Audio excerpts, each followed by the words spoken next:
Shalom, puji Tuhan, kekasih Tuhan. Kita lanjutkan renungan kita pada minggu ini dengan tema besar kita, yaitu apakah Allah lebih dari satu? Nah, kekasih Tuhan, Allah itu hanya satu, Allah yang esa, Allah pencipta alam semesta, Allah yang sejati dan Allah yang hidup. Jadi Allah yang kita sembah adalah Allah yang esa, Allah hanya satu.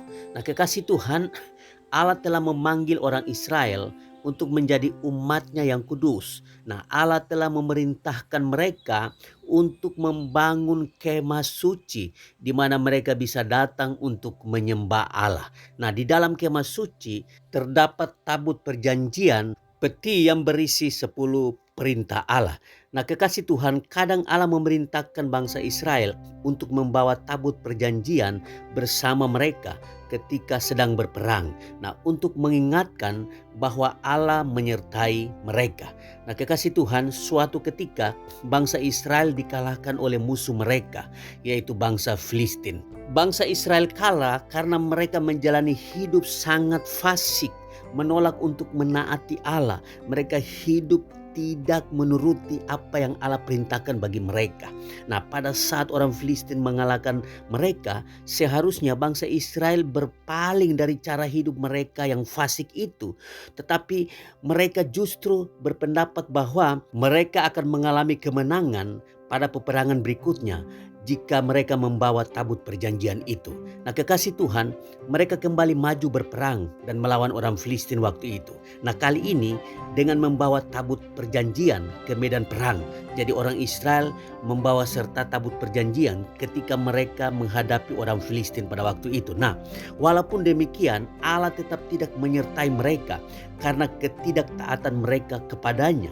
Nah, kekasih Tuhan, bangsa Filistin kembali mengalahkan bangsa Israel dan merampas tabut perjanjian itu. Nah, bangsa Filistin sangat girang. Mereka merayakan kemenangan. Mereka mengira bahwa ini membuktikan bahwa berhala mereka, Dagon, lebih kuat daripada Allah Israel. Nah, pada saat itu orang Filistin menganggap seperti itu. Dagon mereka lebih kuat dari Allah orang Israel. Nah, kekasih Tuhan, mereka membawa tabut perjanjian ke dalam Asdod, salah satu kota mereka, dan meletakkannya di dalam kuil Dagon seperti sebuah piala bagi kebesaran Dagon. Itu lambang kemenangan mereka. Orang Filistin sangat bersuka cita karena kemenangan itu. Nah, kekasih Tuhan, apa yang terjadi? Nah, kita lihat di dalam 1 Samuel 5 ayat yang kedua sampai dengan ayat yang kelima. Demikian firman Tuhan. Orang Filistin mengambil tabut Allah itu, dibawanya masuk ke kuil Dagon dan diletakkannya di sisi Dagon. Ketika orang-orang Asdod bangun pagi-pagi pada keesokan harinya, tampaklah Dagon terjatuh dengan mukanya ke tanah di hadapan tabut Tuhan. Lalu mereka mengambil Dagon dan mengembalikannya ke tempatnya. Tetapi ketika keesokan harinya mereka bangun pagi-pagi, tampaklah Dagon terjatuh dengan mukanya ke tanah di hadapan tabut Tuhan. Tetapi kepala Dagon dan kedua belah tangannya terpenggal dan terpelanting ke ambang pintu. Hanya badan Dagon itu yang masih tinggal. Ayat kelima, itulah sebabnya para imam Dagon dan semua orang yang masuk ke dalam kuil Dagon tidak menginjak ambang pintu rumah Dagon yang ada di Asdod sampai hari ini.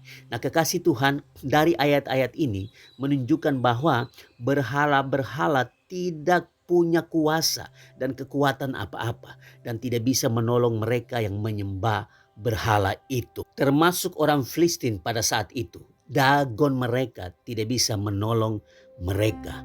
Bahkan Dagon sendiri tidak bisa menolong dirinya sendiri. Berhala itu tidak bisa menolong dirinya sendiri. Tetapi lain dengan Allah yang kita sembah. Allah yang kita sembah di dalam Yesus Kristus memiliki kuasa, memiliki kekuatan yang dahsyat yang mampu menolong kita. Dan Allah yang kita sembah di dalam Yesus Kristus adalah Allah yang hidup. Allah yang akan menyertai dan menolong setiap kita. Itulah Allah yang kita sembah. Allah yang esa, Allah yang hidup, Allah yang sejati, Allah pencipta langit dan bumi di dalam Tuhan Yesus Kristus. Tuhan memberkati.